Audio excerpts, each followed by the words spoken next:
पुंडलिक वरदारी विठ्ठल श्री ज्ञानदेव तुकाराम पंढरीनाथ भगवान की जय गोपाल कृष्ण भगवान की जय अवधूत चिंतन श्री गुरुदेव दत्त वासुदेव हरी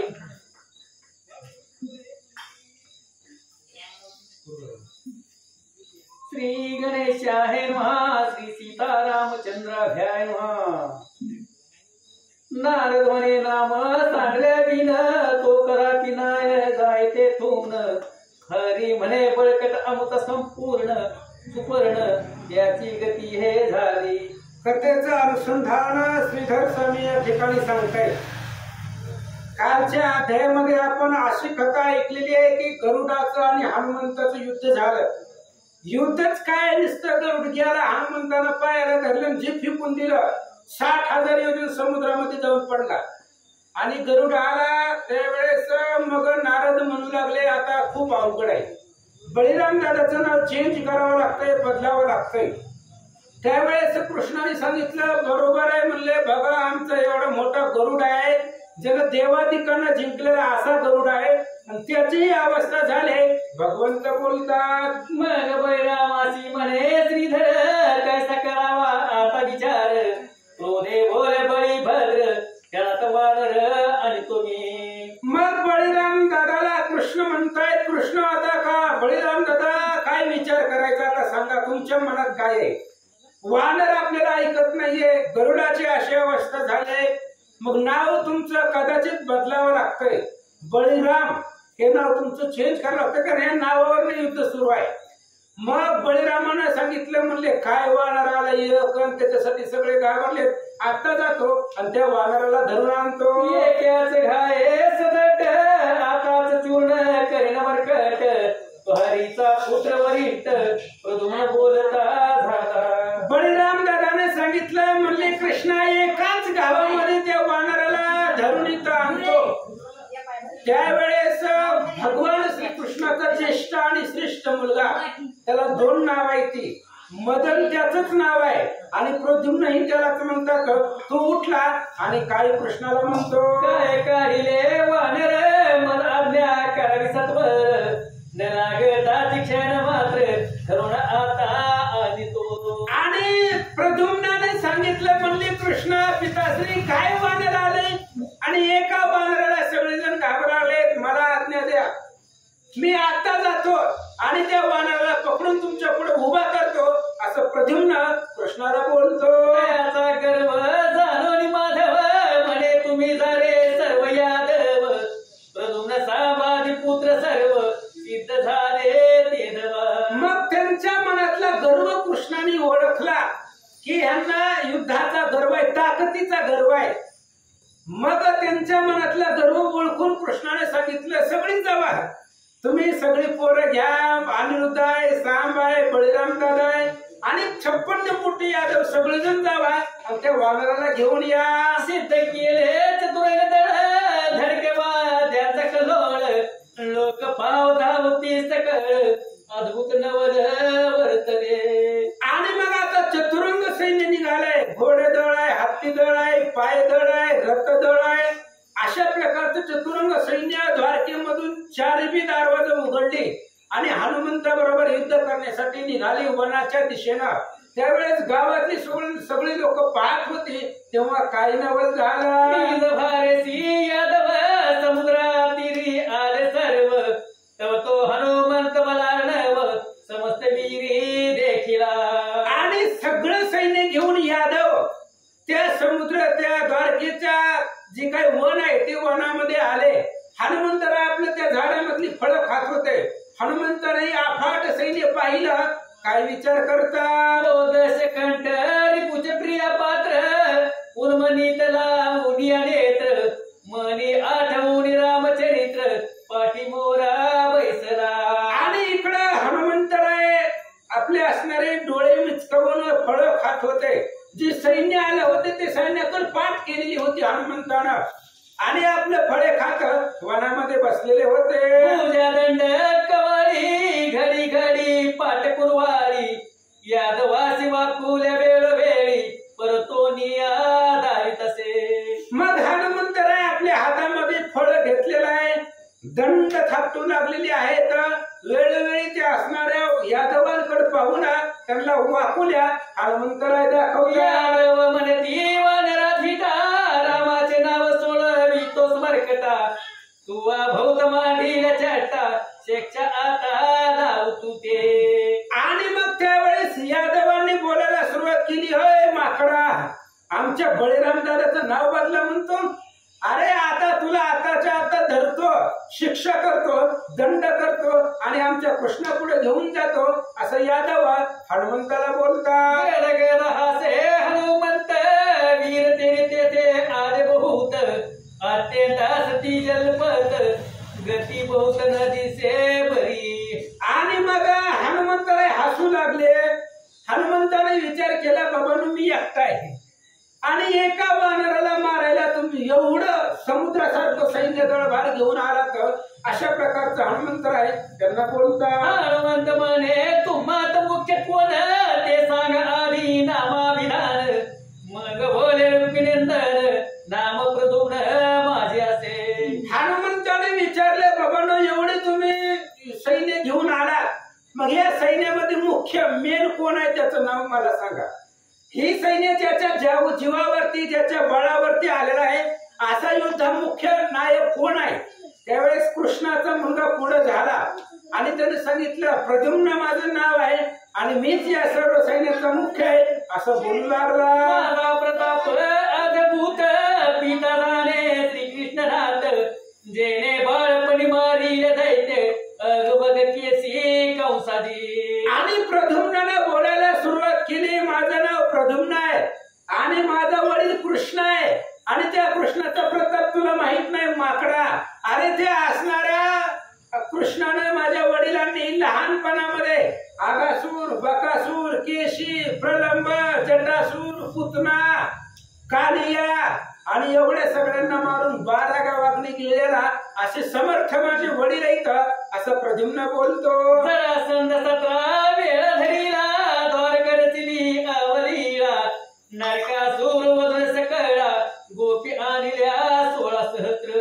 प्रद्युम्नाने आपल्या वडिलांचा पुरुषार्थ सांगायला सुरुवात केली. म्हणले माझे वडील एवढे समर्थ आहे, त्यांनी जरासंधाला 17 वेळ धरलं, पुन्हा सोडून दिलं, काळ यवनाला मारलं, नरकासुराला मारलं, 16,000 स्त्रिया घेऊन आले. कृष्णानं ऐकलं, हनुमंतानं ऐकलं आणि हनुमान विचार करू लागले युद्धाला आलं ही आणि पराक्रम सांगते बापाचा.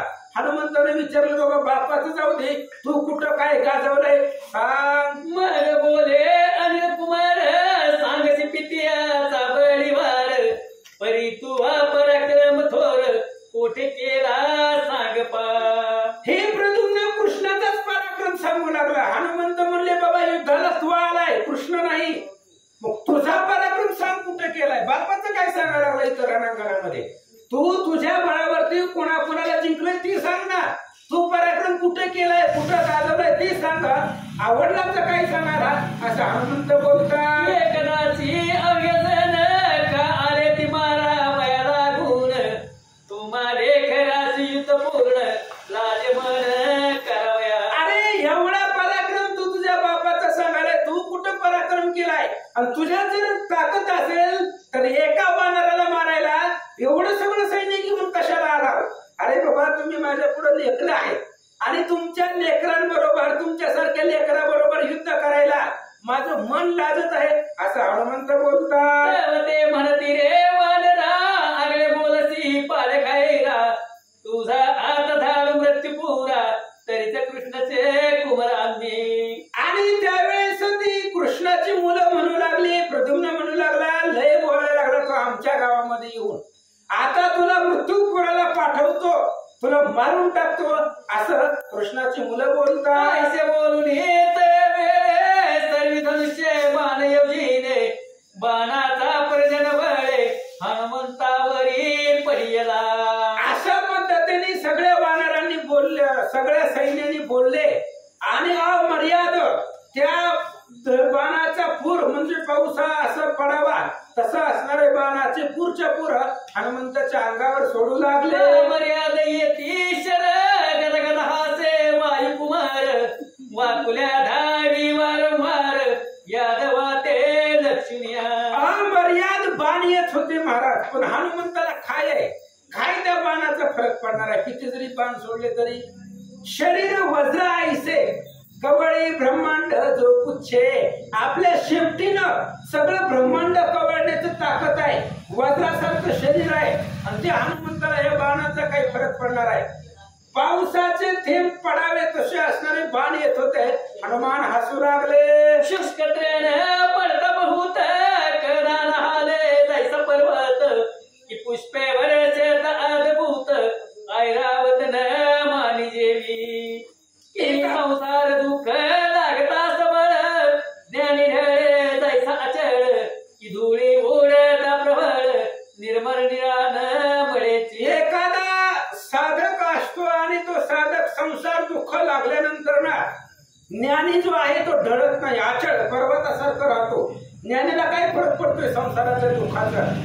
किंवा वारा सुटल्यानंतर ना आकाश निर्मळ व्हावं तशा पद्धतीने हनुमंत अचळ होते असं सांगतात. ऐसाच सीता शिवकहरण न मानिया देवाचे भान मग पूछ कौतुक करून सोडिले जाण भूमीवरी. आणि मग तशा प्रकारे हनुमंताला त्या बाणाचा काही प्रभाव नव्हता, काय बाण लागतच नव्हते शरीराला, म्हणून हनुमंताला निवांत होते.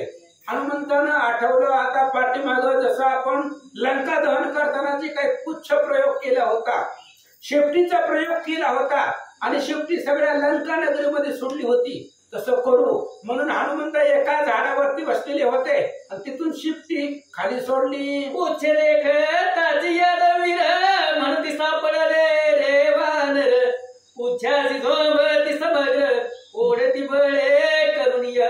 आणि ज्यावेळेस हनुमंतानं शेपटी खाली सोडली त्यावेळेस यादवांनी सैन्याने विचार केला शेपटीला धरण उभारा, त्याला झाडावरनं खाली पाडा. शेपटी धरली म्हणजे वानर कुठे जाणार आहे, शेपटी हातात आली म्हणजे वानर आपल्याला सापडलं असं यादव सैन्य बोलू लागलं. एक म्हणती खालता पाडावा ओढीत तैसाच सवेची न्यावा म्हणून भीक घालती ते धरावा यादव दृढ पूछसी. यादव बोलू लागले हे जी शेपटी धरा, शेपटी वडा आणि या वानराला खाली पाडा आणि तसंच फर फर फर फर वडीत कृष्णाच्या सभेमध्ये लिहू. ह्यांना शेपटीचा पराक्रमच माहिती नव्हता. दुसरा म्हणला धरण खाली पाडा म्हणले म्हणून सगळेजण मिळून त्या शेपटीला मिठी मारून पकडू लागले. ओढीता ओढीता कृष्ण कुमार पूछ वाढू लागले अपार तो द्वारके माझी पूछ सत्वर प्रवेश ते झाले ते. मग ही कृष्णाची मुले शेपटी हनुमंताची वडू लागले. त्यांना माहितीच नव्हतं शेपटी जसं वडत तसं शेपटी वाढत होती. त्यांना वाटलं शेपटीला धरून वानराला पाडावं आणि फरफरा वडीत कृष्णापाशी न्यावं, पण शेपटीला धरले की शेपटी वाढत होती आणि शेपटीला धरून द्वारकेमध्ये गेले. तसेच शेपूटही द्वारकेत गेलं. काय काय करताय कौतुक वर्तले अद्भुत आळवाळी पूछ धावत ज्याचे अंतरी गर्व देखत तैस बाधित आवळूनी. हनुमंताने कौतुक केलं. एका झाडावरती निवांत बसलेले होते फळे खात आणि शेपटी द्वारकेमध्ये गेली, नगरामध्ये गावामध्ये सिटीमध्ये, आणि शेपटी गल्ली गल्लीमध्ये जाऊ लागली. आणि ज्याच्या मनामध्ये गर्व आहे अहंकार आहे त्याला ती शेपटी आवडून बांधू लागली असं सांगतात. एक भाग्यमध्ये झाले मस्त कोणासन देखी ती उन्मत शिलिके माझी बैसून येत तो पूछ त्वरित देखिले. शेपटी गावात फिरू लागली आणि ज्याला ज्याला गर्व झालेला आहे, जी जी उन्मत्त झालेला आहे, जी अधर्मानं वागत आहे, ज्याला मंदिराचा रस्ता दिसत नाही, बुद्धी पुराणाला येत नाही, त्याला ती शेपटी बांधू लागली दृढ. जसं आपण गाठ मारतो दाव्यानं तशी ती शेपटी त्या साधकाला बांधू लागला. होई पळाले चहूकडे पालखी टाकीती पूछ पुढे पूछे घालून या वेळे शिविके सहित आवडीले. आणि एखादा असतो हुशार ज्ञानी ज्याला पालखीमध्ये घेऊन चौघजण पालखी उचलून गावात घेऊन जातो, ते असे होते ज्याला राजा मानतो. अशी पालखीमध्ये बसलेली ती शेपटी त्यांच्या पुढे गेली की त्या असणाऱ्या भोईकरांनी पालखी टाकून दिली, पळाले. शेपटीनं पालखीला धरलं आणि त्या पालखीला बांधून घेतलं. मीर बैसले तुरुंगावरी तोडा तोडा मरती झळकरी तो पूछेवरी जवरी अश्वासहित आवडी.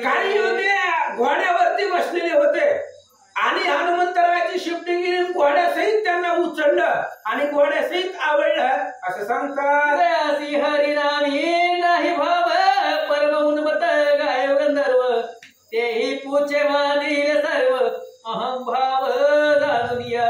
हनुमंताच्या शेपटीत त्यांनाच बांधत होती. ज्यांना भगवंताविषयी गोडी नाही, ज्यांना बुद्धी पुराण आवडत नाही, भगवंताचं नामस्मरण ज्याच्या मुखाला येत नाही, त्याला हनुमंताची शक्ती घट्ट बांधून ठेवीत होती. आपलं बी तसंच आहे. आपला दृढ बांधलेला आहे. आपण जरी मोकळा असलो तरी आपल्याला मायेनं आणि संसारानं बांधलेला आहे. आपण तेव्हाच सुटू जेव्हा आपल्या मुखामध्ये भगवंताचं नामस्मरण येईल आणि रोज आपल्याला मंदिराचा रस्ता दिसेल, पोथी पुराण आपण ऐकू, तेव्हा आपण या बंधनामधून सुटू. हनुमंतानं त्यांनाच बांधत होते ज्यांना भगवंताचं नाव आवडत नाही. पक्षी वैसला वायुनंदन तेथून चळले नाही आसन परी ज्यासी गर्वेशा पिले पूर्ण त्यासी बंधन केज पूछे. हनुमंतराय झाडावरती बसले, तिथून हल्लेच नाहीत आणि शेपटी गावामध्ये फिरत होती. ज्यांना गर्व झालेला आहे त्यांना शेपटी दृढ गाठ बांधून आवळून बांधत होती.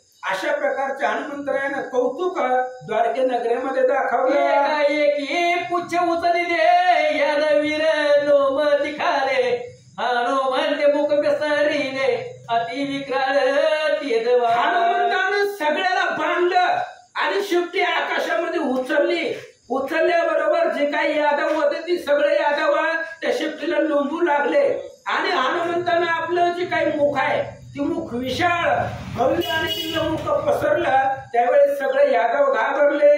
ते अवघे डोळे झाकिती हनुमंत म्हणे तया प्रती करे युद्ध न करण्याची ती शस्त्रे गळती सावराले. आणि हनुमंतराने तोंड पसरलं आणि ती शेपटी आपल्या तोंडापुढे धरली आणि त्या शेपटीने सगळे यादव लोंबू लागले. त्यावेळेस हनुमंताने विचारलं, होय काय झालं, युद्ध करायचं, कुठं आहे ती प्रद्युम्न, काय झालं तुझं एवढा पुरुषार्थ पराक्रम दाखवत होता, सांगत होता, काय युद्ध करणार, हातातल्या तलवारी धनुष्यबाण खाली का पडलं, सांगा. तवती ही झाकीले नयन म्हणती अशी देता प्रतिवचन आताच गिळीला लागत क्षण अनर्थ पूर्ण ओढवला. आणि त्यांनी विचार केला, आता जर आपण याला उत्तर दिलं तर आताच्या आता आपल्याला गिळून टाकेल, म्हणून गप बसले. कोणी काही बोलत नव्हतं. भीतीनं थरथर कापू लागले. काय करता, एक म्हणत्या मी गर्व केला म्हणून विश्वरे हा प्रेरीला किंवा नरवेश प्रकटला कृतज्ञताची आपण. एक म्हणू लागला आपण गर्व केलेला आहे म्हणून भगवंतानं या वानराला इथं पाठवलंय आपलं गर्व हरण करण्यासाठी. आपलं गर्व हरण संपवण्यासाठी ईश्वरानंच या वानराला पाठवलं असावं असं यादव आपापसात बोलतात. एक एकाशी दावी तिखून याची देऊ नका रे प्रतिवचन एकदा वाचावा प्राण हरिचरण पाहू दे. आणि यादव एकमेकाला खुनवू लागले. बोलायचं नाही, गप्प बसायचं. ह्यांना काय बी विचारू द्या, आपण बोलायचं नाही. बोललं की मारूनच टाकतोय. त्याच्यामुळे एकदा आपला जीव वाचवा आणि कृष्णाचं चरण आपण आपल्या डोळ्यानं पाहू द्या. त्यामुळे गप्प बसा असं यादव आपापसात बोलतात. एक हळूची मिठी सोडविती समुद्र माझी उडी टाकीती ऐसे देखून मारुती उच्च समुद्री बुडवित. मग काही यादवाने चतुराई करण्याचा प्रयत्न केला हनुमंतासमोर. म्हणले आता ह्याचं लक्ष नाही तर जे काही शेपटीला आपण धरलेलं आहे ती सोडू आणि समुद्रामध्ये उडी मारू. समुद्रामध्ये पोहून पुन्हा आपण किनाऱ्याला निघून जाऊ असा काही जणांनी विचार केला. समुद्रामध्ये पटापटा उड्या मारू लागले. हनुमंतानं बघितलं आणि 56 कोटी यादव त्या शेपटीला लोंबत होते. हनुमंतानं तसंच शेपूट समुद्रात बुडवलं. सावकाश तेथून झेल कावी पूछ यादव होती कासा वीस धावा करीती हरीचा. हनुमंताने पाण्यामध्ये शेपूट बुडवले. सगळे असणारे यादव पाण्यामध्ये बुडू लागले. जिथं हनुमंतराय बसली तिथून फक्त शेपटीला हलवू लागले. ते यादव झोका खेळल्यासारखं त्या शेपटीला लोंबू लागले. जीव कासावीस झाला. प्राण जातो की काय अशी अवस्था झाली. मग जिथं कुणीच येईना मदतीला तेव्हा कृष्णाचा धावा करायला यादवाने सुरुवात केली. करीती कृष्ण स्मरण गळून गेला अभिमान मुक्त झाल्या व्यसन एका मागे एक प्राप्त झाली. हनुमंतानं सोडून दिला, अभिमान संपला, अभिमान गेला त्यांचा. जे काही गर्व ताकदीचा अभिमान होता तो संपला गेला. मग हनुमंतानं त्यांना जमिनीवरती सोडून दिला आणि एका पाठीमाग एक सगळे द्वारकेत पळाले. खूप करे गरजे वायुनंदन यादव मागेन पाठी परतण एक वाटे पडते अडखळण वस्त्रभूषण गळाली. हनुमंतानं भूभत्कार केला, जय श्रीराम अशी गर्जना केल्याबरोबर सगळी पळाली, एकाच्या पुढे एक शर्यत लागल्यासारखं पळू लागले. मागे वळून बघत नव्हती.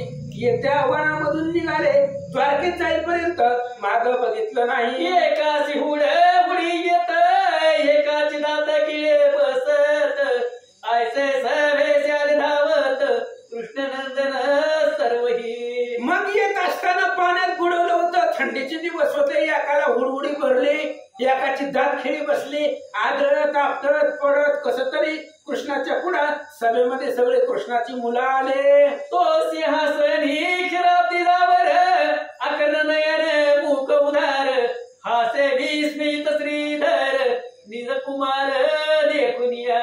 तो भगवान श्रीकृष्ण सिंहासनावरती भद्रपीठावरती बसलेले होते आणि असे असणारी 56 कोटी यादव आपली मुलं आलेली पाहिलं.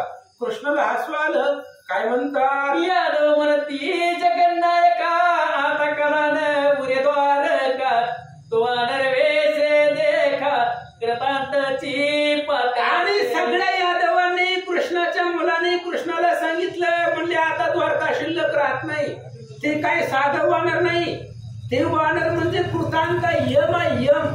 तू यमच वानराच्या वेशात तिथं आलेला आहे असं यादव कृष्णाला सांगतात. श्रीकृष्ण बोले नारद मुनी कैसी करावी आता करणी तो विनोदे करुणी टाळी वाजूनी बोलत. मग कृष्णाने नारद महाराजांना विचारलं, म्हणले आता काय करायचं. आपला एवढा मोठा गरुड ताकदवाना होता, त्याची पण अशी अवस्था झाली. 56 कोटी यादव गेले. कृष्णा माझी मुलं सगळी गेली. प्रद्युम्न गेला, अनिरुद्ध गेला, सांब गेला. सगळ्यांची अशी अवस्था झालेली आहे. आता काय करावं. नारद महाराजांना हसू आलं. काय म्हणतात, नाव साडावे सत्वर नाही तरी अनर्थ करवानर बळीरामा जवळ्याला धबकुमर करणी गोष्टी सांगत असे. मग नारदांनी सांगितलं, काय आता बळीराम दादाचं नाव बदला, दुसरं काय. राम नाव हे बदलायचंय, कारण ह्या वनकराने बघा भांडण कुठून कुठं लागले. वनकराने हनुमंताची चेष्टा म्हणून रामाला 2 गोष्टी बोलल्या आणि हनुमंताला एवढा मोठा भयंकर राग आला. बरोबर आहे, राम देव आहे आणि तो परब्रह्म आहे. रामचंद्राविषयी जर कोणी बोललं तर आपल्याला राग अवश्य यावा, कारण तो आपला देव आहे, त्रिभुवनाचा चालक आहे. मग नारदांनी सांगितलं, काय आता बळीराम दादाचं नाव बदला, दुसरं काहीतरी ठेवा. म्हणून नारद बळीराम दादाच्या जवळ आले आणि कानामध्ये एक गोष्ट सांगू लागले. कोणती, म्हणे हा राम भक्त हनुमंत येणे त्रासीला लंकनाथ नगर धाडून समंत अशोकवन विध्वंसी दे. आणि मग लगेच नारद महाराज सांगू लागले बळीराम दादाला, बळीरामा विचार करा, ती काही सामान्य वानर नाहीये. अरे बाबा, हा साक्षात हनुमंतराय आहे, राम भक्त आहे. याला रावणाला त्रास दिलेला आहे. सबेसी बैसोनी हनुमंत रावण राक्षसा अति आकांत. हनुमंतानं असंच रावणाला त्रास दिलेला आहे, लंका जाळलेली आहे, तोच हनुमंत आहे असं नारद मुनी बळीरामाला सांगतात. लक्ष्मणाची लागली जेव्हा शक्ती गिरिद्रोण आदिलान उगवता गभरती 100 गावे आपपंती ढेगे माझी उडाला. अरे बाबा, विचार कर बळीराम. कोण नारद महाराज सांगतात, दादा जरा विचार करा, तो हनुमंत आहे. जेव्हा लक्ष्मणाला शक्ती लागली होती तेव्हा 100 गावे एका धान्यामध्ये उडालेला तो हनुमंत आहे. नारद महाराज सांगतात, उच्चाचे दुर्ग करुणी वानर रक्षले सुवे रसानी पातळी अहि महित्रा सोनी राघवजेने सोडविला. अरे बाबा, हा तो हनुमंत आहे ज्यानं शेपटीचे दुर्ग करून, जसं रावणाचं सिंहासन आहे तसं हनुमंतराय शेपटीचं दुर्ग करून त्याच्यावरती बसलेले होते. आणि याच हनुमंतानं राम आणि लक्ष्मणाला सोडवलेला आहे रावण महिरावणाच्या तावडीमधून. राम लक्ष्मणाधी समस्त उन्हे पडत जेत जेत हनुमान पारे तेथ तेथ आठक कार्यार्थ साधोणी युद्धकांड अध्याय 42. अरे जिथं राम लक्ष्मणाला कमीपणा येईल ऊन येईल तिथं तिथं हनुमंतरायानं जाऊन त्यांना सोडवलेलं आहे. असं हनुमान बलिष्ठ आहे. नारद महाराज सांगतात बळवंत विरक्त ब्रह्मचारी चिरंजीव आणि वज्र शरीरी ऐसा कोण आहे उर्वी वारी जो युद्ध करी तयासी. नारद महाराजांनी सांगितलं बळीराम दादा तू वानर म्हणजे काही सामान्य नाहीये. बळवंत विरक्त आणि ब्रह्मचारी. बलवान आहे तो हनुमंतर आहे, विरक्त आहे आणि बाल ब्रह्मचारी आहे. अरे असे हनुमंताबरोबर कोण युद्ध करणार आहे आणि कोण जिंकणार आहे. नारद महाराज बोलतात बळीराम म्हणे ऐशा लागुनी काय करू मी नारद मुनी येरू म्हणे जाणे चक्रपाणी मजे काही समजेना. मग बळीराम दादाने विचारलं म्हणले आता मी काय करू. अशा वेळेला अशा संकटाला मी काय करू, काय करायचं आपण. बळीराम दादाने सांगितलं बरं नारद महाराजांनी सांगितलं मला पण माहित नाही. जे काय करायचं ती कृष्ण करील असं नारद महाराज बोलतात. गेला सर्वांचा अहंकार बघाय बोले क्षीराब्दीरावर राम रूप दाविला विलसाचार तो वानर समजेना. मग लगेच सगळ्यांचा अहंकार संपला, गळून गेला. त्यावेळेस कृष्णाने विचार केला हनुमंताला रामचंद्राचं रूप दाखवल्याशिवाय हनुमंत ऐकणार नाहीत. म्हणून कृष्ण काय करतात अद्भुत केले गोपाळे तटका राम रूप प्रकट विले अकर्ण विराज तिने उत्पले करी शोभले दर्शवान. आणि मग रामचंद्र कृष्णाने अद्भुत केलं. अद्भुत म्हणजे वेगळं केलं. आपलं जी काही कृष्ण रूप आहे ते घालवलं आणि राम झाले. त्यांना काही तेच राम आहे तेच कृष्ण आहे.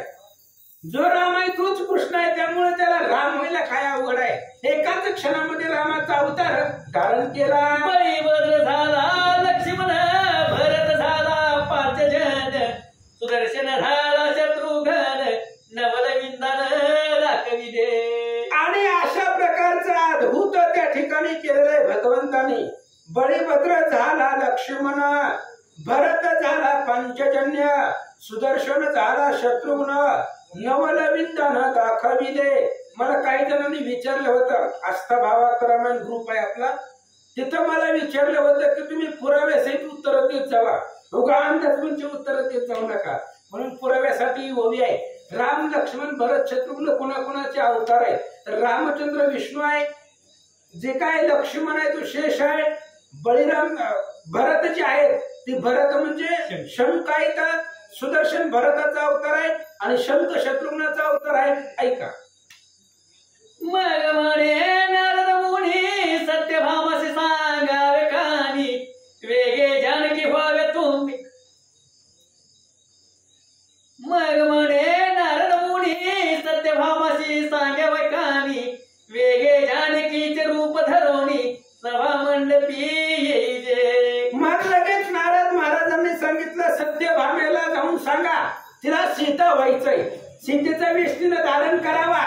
राम तर आता कृष्ण तर राम झालेला आहे, त्यामुळे तिनं सीतेचा वेश धारण करा आणि सभा मंडपामध्ये या असं नारद महाराज बोलतात. स्वय आपणची निघाला अंतपुरा माझी प्रवेशला म्हणे सत्यभामे सीते वेळा वेगे जानकी व्हावे तुम्ही. मग सत्यभामेला सुद्धा गर्व होता. आता सगळ्याच गर्व कराय सगळ्याच झालंय. मग सत्यभामेला बी कशाला ठेवायचं. म्हणून नारद महाराज स्वतः सत्यभामेच्या घरी गेले. कारण नारदाची सत्यभामेची जास्त जरा मैत्री होती. म्हणून गेले आणि सांगितलं म्हणलं हे बघा कृष्ण जो आहे तो राम झालेला आहे आणि कृष्णाने सांगितलंय की तुम्ही जानकी होऊन सीता होऊन सभा मंडपामध्ये चला असं नारद महाराज बोलतात. भेटीस येतो हनुमंत तुम्ही जानकीचा वेश धरा त्वरित कृष्णाजी झाले रघुनाथ तुम्ही अगत्य चलावे. आणि नारदांनी सांगितलं हनुमंत भेटीला येतोय त्याच्यामुळं तुम्ही काय करा हनुमंताला राम लक्ष्मण सीता दिसली पाहिजे. म्हणून तुम्ही काय करा जानकीचा सीतेचा वेश धरा आणि सभा मंडपामध्ये या. सत्यभामेला नारद सांगतात मग श्रृंगार करून देवस्तरी सविशाली सत्य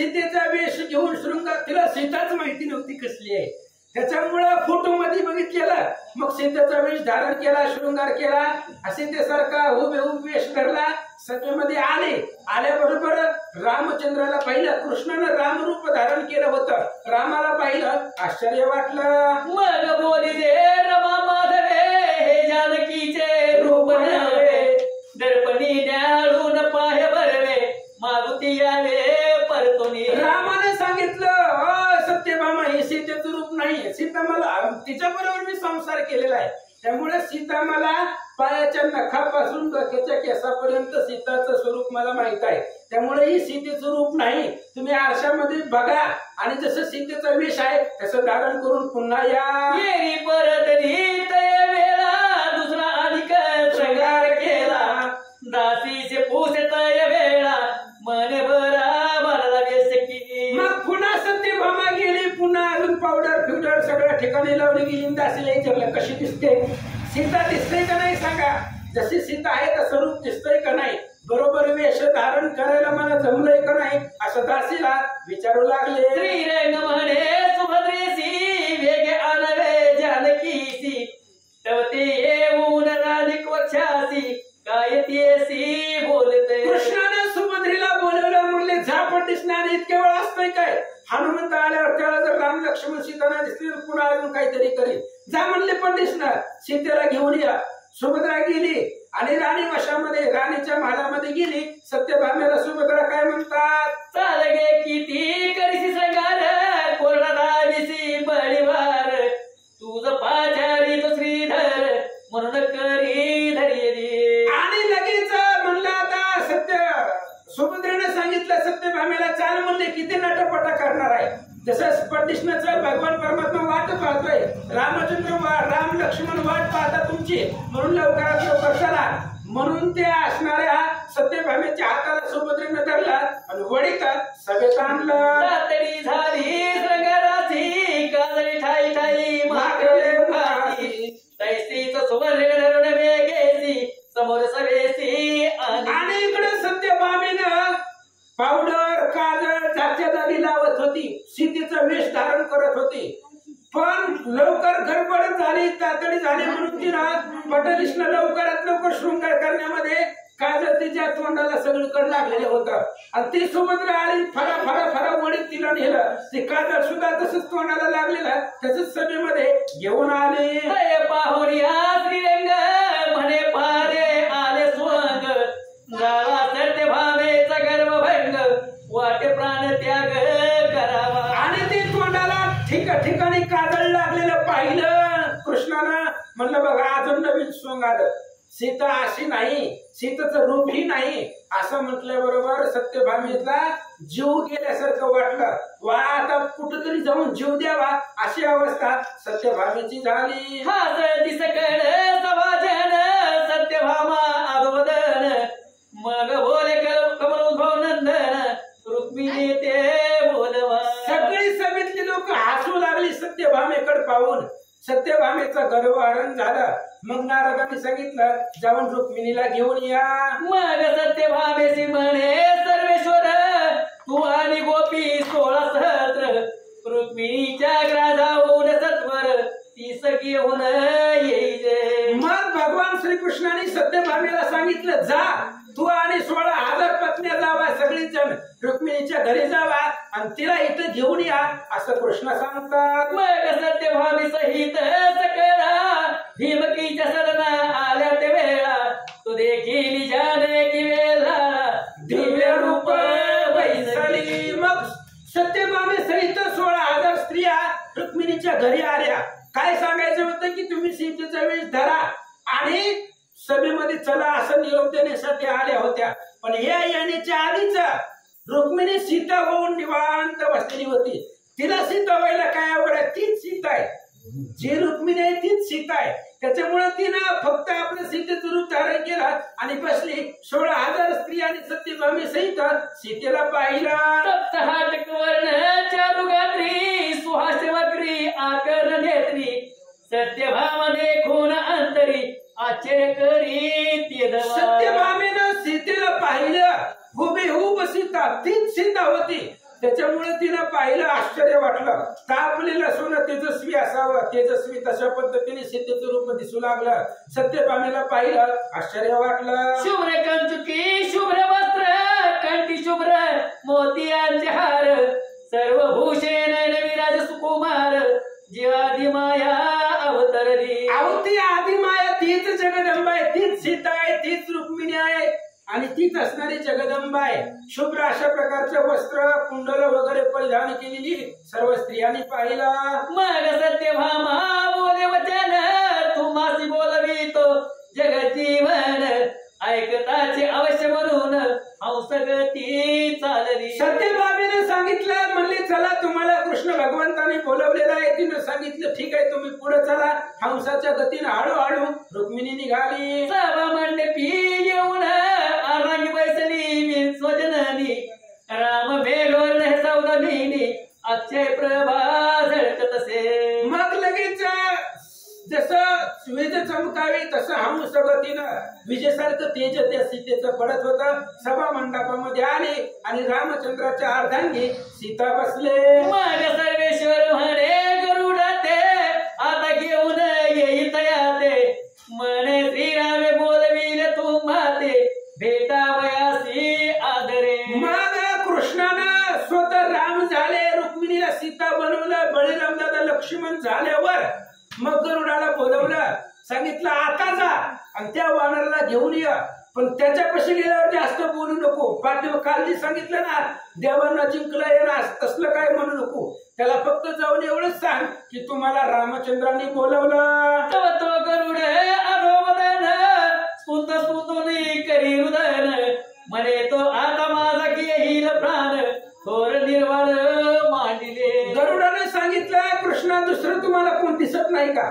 दुसऱ्याला पाठवा की आता मी जर त्याच्यापाशी गेलो, अहो त्यानं फक्त सहज फेकून दिलं होतं मला सहज, तरी 60,000 योजन समुद्रामध्ये जाऊन पडलो होतो.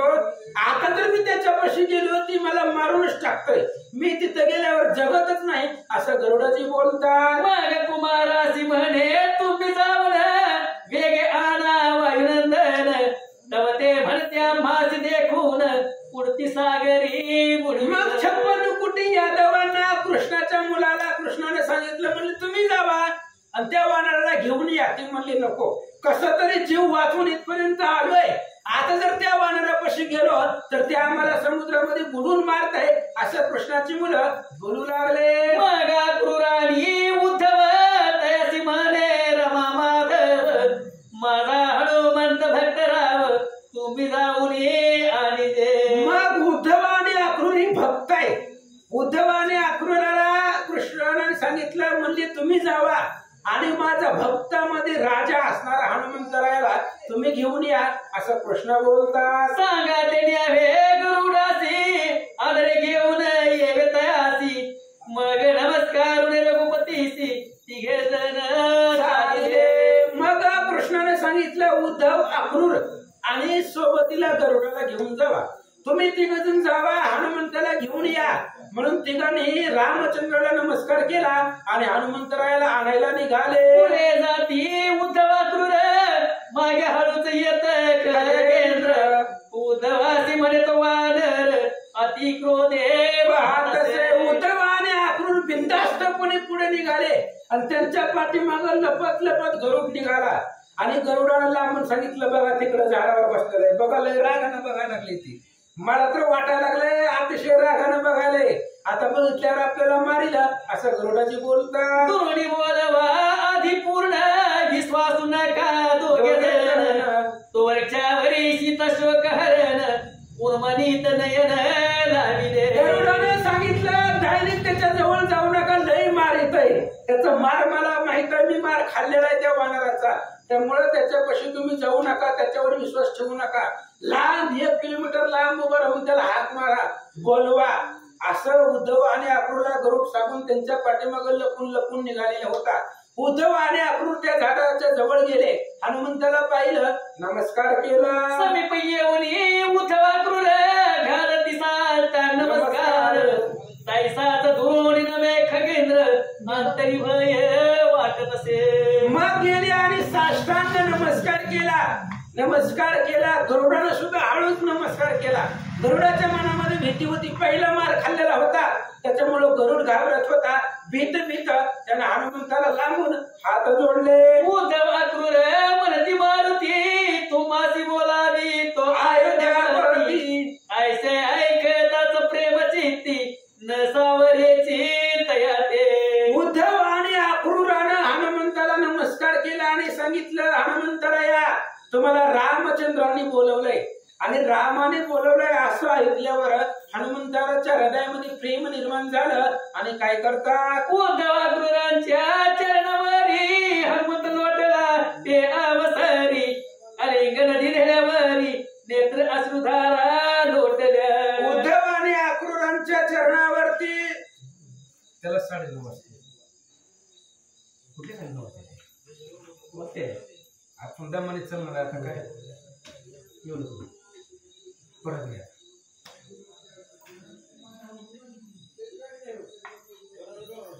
उद्धव अक्रूरांच्या चरणावरी हनुमंत लोटला तय अवसरी. आलिंगन दिल्यावरी नेत्री अश्रुधारा लोटल्या. ज्यावेळेस उद्धव अक्रूरांनी सांगितलं की तुम्हाला रामांनी बोलवलंय, त्यावेळेस हनुमंतानं झाडावरून उडी मारली. उद्धव अक्रूराच्या चरणावरती मिठी मारली, पाया पडले, डोळ्यामधून पाणी वाहू लागलं आणि त्या दोघांना घट्ट अशा प्रकारचं आलिंगन हनुमंताने दिला. सत्वर दावार गुणात म्हणून पुढती पाय धरीत मग हनुमंताचे दोन्ही हात उद्धव अक्रूरी धरले. मग लगेच हनुमंतानं त्या दोघांना सांगितलं, मला राम दाखवा, मला दुसरं काही नाहीये, फक्त रामाचं दर्शन घडवून द्या. असं सांगितल्याबरोबर उद्धव अक्रूराच्या पाय हनुमंताला पडलेले होते. दोघांनी हनुमंताचा एक हात धरला, हनुमंताला उठवलं आणि काय करतात, पुढे सत्वर तिघे जाती मागे येत खगपती. मणी म्हणे सरस रघुपती न देखता मारुती शोभेला. आता उद्धव अक्रूर आणि हनुमंत तिघजण पुढे निघाले द्वारकेच्या दिशेनं आणि त्यांच्या पाठीमागून गरुड हळूहळू निघाला. पण गरुडाच्या मनामध्ये भीती आहे, ह्या बाबाला जर राम दिसला नाही, जर कदाचित रामानं जर पुन्हा कृष्ण झालेला असेल तर मग लय अवघड आहे असं गरुड विचार करू लागला. जरी हरे झाला असेल कृष्णनाथ तर मग करील हा अनर्थ. माझा तो पुरेला अंत हे मज निश्चित समजले. गरुड पाठीमाग चलून विचार करू लागला, राम तर कृष्ण तर राम झालेला आहे आपल्या समोर, पण कदाचित पुन्हा जर कृष्णाने स्वतःच रूप धारण केलेलं असलं आणि जर हनुमंताला राम दिसला नाही तर पुन्हा ही द्वारका नगरी पालती घालीन. असं जर दिसलं तर आपण मागच्या मागच निघायचं, मग पुन्हा त्या कृष्णाच्या घरात जायचंच नाही. जर कृष्णानं पुन्हा कृष्णाचं रूप धारण केलं असेल, हनुमंताला जर राम दिसला नसेल तर पुन्हा अनर्थ करेल असा विचार गरुडाची करतात. अद्भुत हरीची करणी द्वारका अयोध्या केली तछानी. रामचरित्र नितिंबिनी घरोघरी गाताती. श्री गणेशाय नमः, श्री पांडुरंगाय नमः, श्री प्रभू रामचंद्राय नमः. अद्भुत हरीची करणी द्वारका अयोध्या केली हे क्षणी. रामचरित्रे नितिंबिनी घरोघरी गाताती. भगवंताची करणी अद्भुत आहे, भगवंताचं लीला आहे कुणालाही कळत नाहीये. हनुमंत येण्याच्या आधी स्वतःच रूप बदललं, पण जी द्वारका होती ती द्वारका अयोध्या केली. जशी अयोध्या पूर्वी होती तशीच द्वारकेचं रूप अयोध्यासारखं दिसू लागलं आणि प्रत्येक घराघरामध्ये रामकथा चालू होती. असं भगवंतानं लाघव केला. पुढे देखील दिव्य मंडप सते दस्यासनी बैसदार बुराद. आयसे देखोनी वायू तनू जलोटांगण घातले. पुढे हनुमंतराय निघाले. दिव्य अशा प्रकारचा मंडप पाहिला आणि सिंहासनावरती राम बसलेले हनुमंतरायानं पाहिलं आणि रामाला पाहिल्याबरोबर हनुमंतानं साष्टांग लोटांगण रामचंद्राच्या पुढे घातलं. दृष्टी देखता हनुमंताच प्रेम झाला सीताकांत. जैसा इंदू देखता सरितानाथ परमानंदे उचंबळे. आणि मग हनुमंताला पाहिलं आणि रामाला सुद्धा आनंद सद्गतीत झाले हनुमंताला पाहिल्यानंतर ना तशा पद्धतीने अवस्था झाले. रामपदी मस्तक ठेवी हनुमंत नयन धके चरण चालित दोन्ही हाते उचलून वायू सुत शेतो धवे आलिंगिला. पुन्हा रामचंद्राच्या चरणावरती हनुमंतानं आपलं डोकं ठेवलं. हनुमंतरायाला उचललं रामचंद्राने, आपल्या हृदयाला लावलं, दोन्ही हाताने हनुमंताला उचललं. जोड अशा प्रकारचा आलिंगन भगवान श्रीरामचंद्र मस्तकी ठेविला वरदास्तक कोरवाळीत मारुतीचा मृगांक कंठीचा मुक्तहार सूर्यक गळा घातला तयांच्या. रामचंद्राने हनुमंताच्या डोक्यावरती हात ठेवला आणि मग आपल्या गळ्यातला मुक्तहार रामचंद्रांनी काढला, हनुमंताला समर्पित केला. हनुमंताच्या गळ्यामध्ये सत्कार म्हणून घातला. मंगी बैसली सीता सव्यांगी बैसविले हनुमंता ये रे चरणी ठेविला माता तो अद्भुत वर्तले. मग लगेच रामचंद्राच्या डाव्या मांडीवरती सीता बसलेली होती आणि उजवी मांडीवरती हनुमंताला बसवलं. हनुमंतराय रामाच्या मांडीवरती बसले. एक नवल घडलं त्या ठिकाणी. हनुमंताने सहज रामचंद्राच्या मुखाकडे पाहिलं, काय दिसलं? वरते पाये जो अंजनी पुत्र तो श्रीकृष्ण देखे राजीव नेत्र उद्धव आक्रूर रेवती वर द्वारका नगर पूर्ववत. हनुमंत रामाच्या मांडीवरती बसले आणि सहज रामाच्या मुखाकडे हनुमंतानं पाहिलं तर राम न दिसता कृष्ण दिसले आणि जी काय द्वारका नगर अयोध्या केलेली होती ती पुन्हा द्वारका पूर्ववत दिसली.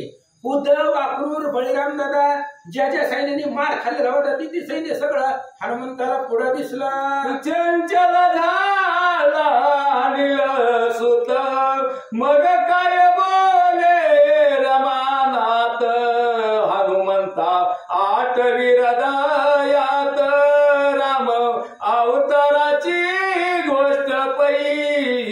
हनुमंतराय विस्मित झाले. मी रामाच्या मांडीवर बसलो होतो आणि आता कुणीतरीच आपल्याला म्हणजे दुसराच चेहरा दिसू लागला.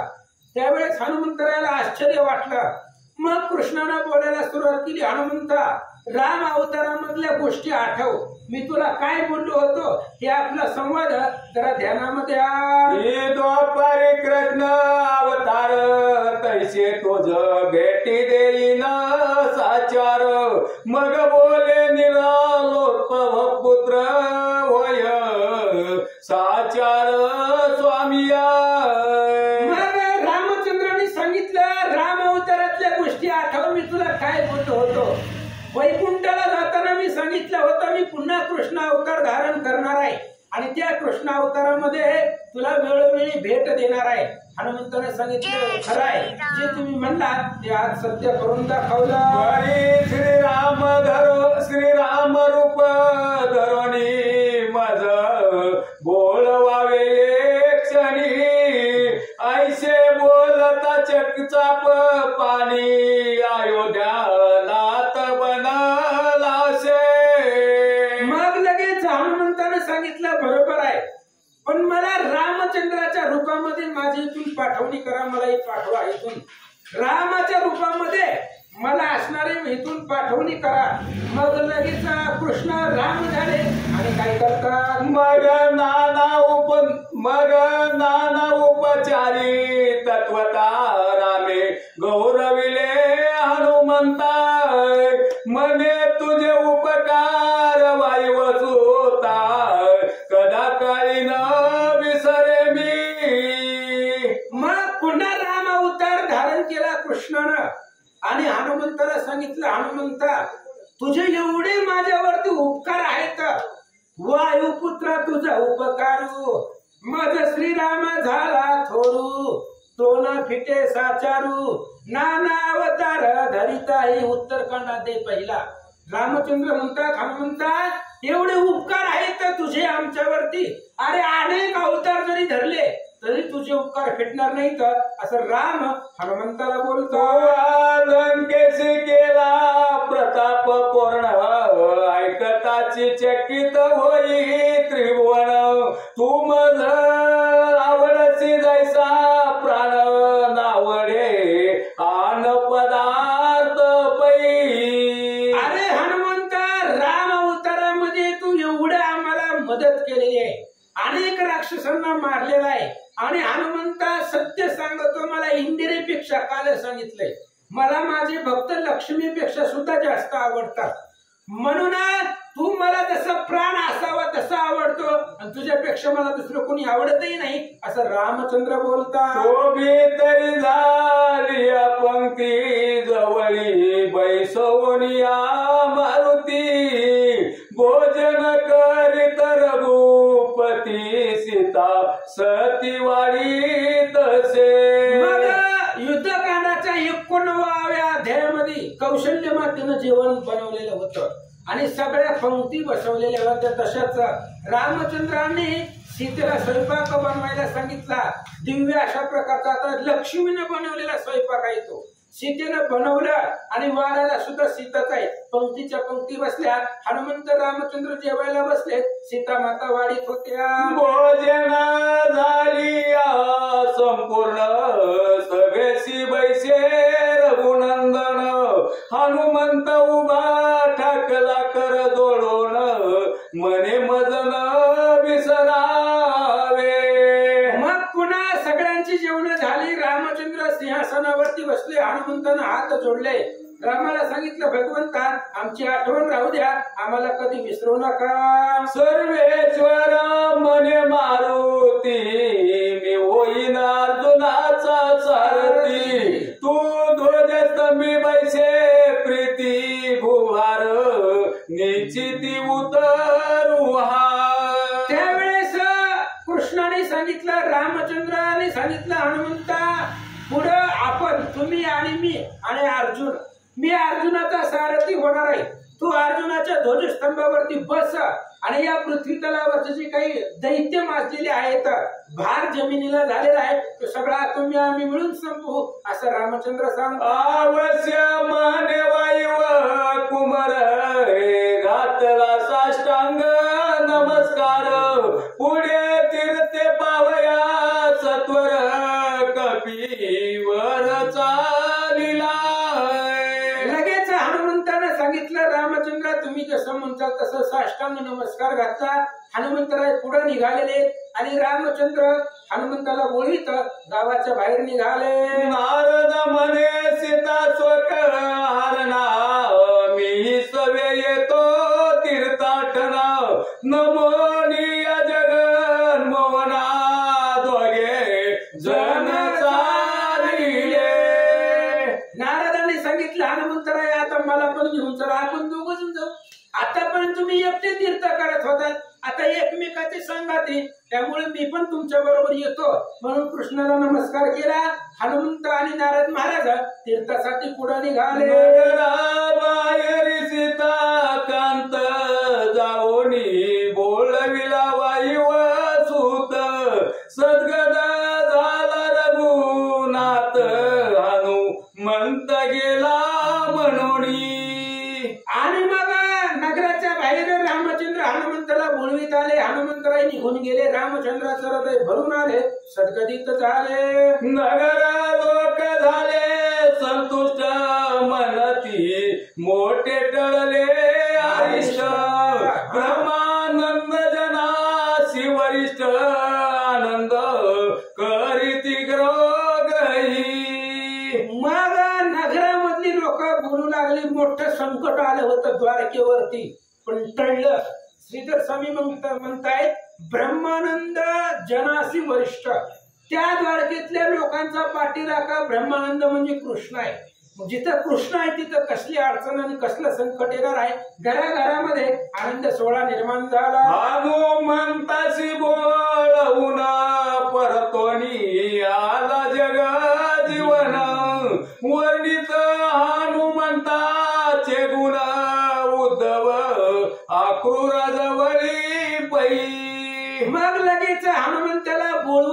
रामचंद्र माघारी आले. उद्धव अक्रूरानं पाहिलं हनुमंताचं गुणाचं वर्णन करत करत माघारी आले. सत्यभामा यादवानी सुपर्ण केले सर्वांचे गर्व हरण. भक्तासी बाधक अभिमान मनोनी विंदन पै केले. मग सत्यभामा गरुडजी यादव कृष्णाची मुलं यांना जो गर्व झालेला होता त्या सगळ्या गर्वाचं हरण भगवान श्रीकृष्णाने केलं हनुमंताच्या हातून. कारण भक्ताला बाधक म्हणजे अभिमान आहे. गर्व भक्तासाठी बाधक आहे आणि तो देवालाही सहन होत नाही. म्हणून कृष्णाने हे विंदाने केलं आणि त्यांचं सगळ्यांचं गर्वहरण हनुमंताच्या हातून केलं. हरी विजय ग्रंथ जाणा याची केवळ नंदन वन. नाना इतिहास वृक्ष गण प्रेमे रस सदा फळे.